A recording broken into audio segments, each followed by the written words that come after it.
Perkenalkan, nama saya Aura Parastika, NIM 241186206035. Di sini saya akan membuat video ceramah untuk memenuhi tugas UAS mata kuliah AIK dosen pengampu Bapak Iriansyah SHI MHI.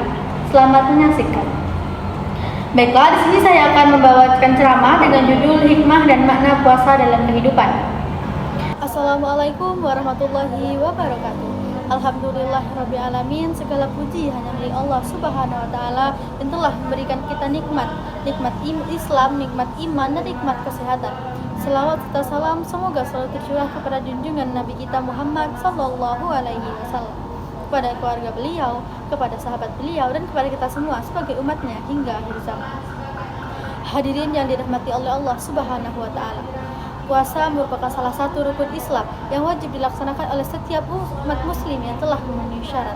Allah Subhanahu wa taala berfirman dalam Al-Qur'an surah Al-Baqarah ayat 183 yang berbunyi, Ya ayyuhalladzina amanu kutiba alaikumusyiyamu kama kutiba alal ladzina min qablikum la'allakum tattaqun. Yang artinya, wahai orang-orang yang beriman, diwajibkan atas kamu berpuasa sebagaimana diwajibkan atas orang-orang sebelum kamu agar kamu bertakwa. Dari ayat ini dijelaskan bahwa tujuan utama berpuasa bukan sekedar menahan lapar dan haus, tetapi untuk membentuk takwa di dalam diri kita. Hadirin sekalian, puasa mengajarkan kita tentang pengendalian diri. Ketika berpuasa, kita tidak hanya menahan diri dari makan dan minum, tetapi dari perkataan yang kotor, perilaku yang buruk, serta perbuatan merusak pahala puasa kita. Rasulullah Shallallahu Alaihi Wasallam bersabda, barang siapa yang tidak meninggalkan perkataan dusta dan perbuatan keji, maka Allah tidak membutuhkan ia untuk meninggalkan makan dan minumnya. Hadis riwayat Bukhari. Hadis ini mengingatkan kita bahwa puasa adalah latihan akhlak. Puasa melatih kita untuk jujur, sabar, dan menjaga lisan serta perbuatan dalam kehidupan sehari-hari. Hadirin yang dimuliakan oleh Allah Subhanahu wa taala. Puasa juga menumbuhkan rasa empati dan rasa kepedulian ke sosial kita. Dengan merasakan lapar dan haus, kita bisa memahami bagaimana penderitaan saudara-saudara kita yang berada di luar sana yang hidup dalam serba kekurangan. Dari sinilah kita lahir kepedulian untuk berbagi, bersedekah dan membantu sesama.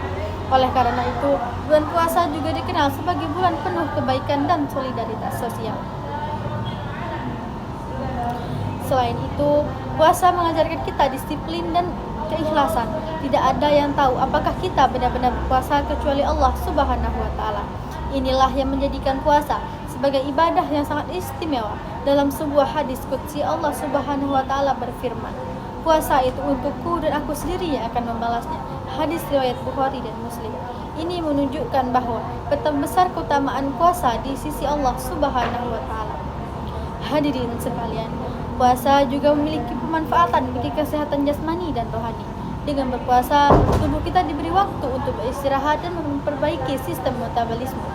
Sementara secara rohani, puasa membersihkan hati dari sifat-sifat tercela seperti sombong, iri, dan dengki, serta mendekatkan diri kita kepada Allah Subhanahu wa taala melalui ibadah seperti sholat, membaca Al-Qur'an dan berdoa. Namun hadirin sekalian, yang perlu kita ingat, jangan sampai puasa hanya menjadi rutinitas tahunan tanpa merubah perilaku setelah Ramadan berlalu. Seharusnya kita menjadi pribadi yang lebih sabar, lebih jujur, lebih peduli, dan lebih taat kepada Allah Subhanahu wa taala. Hadirin dan dirahmati oleh Allah Subhanahu wa taala. Marilah kita jadikan puasa sebagai sarana memperbaiki diri bukan hanya selama bulan Ramadan, tetapi dalam kehidupan kita sehari-hari. Semoga puasa yang kita jalani diterima oleh Allah Subhanahu wa taala dan menjadikan kita hambanya yang bertakwa. Akhir kata, semoga ceramah singkat ini bermanfaat bagi kita semua. Mohon maaf apabila dapat kekurangan dalam penyampaian. Kurang lebihnya saya mohon maaf karena kesempurnaan itu hanyalah milik Allah Subhanahu wa taala. Wassalamualaikum warahmatullahi wabarakatuh.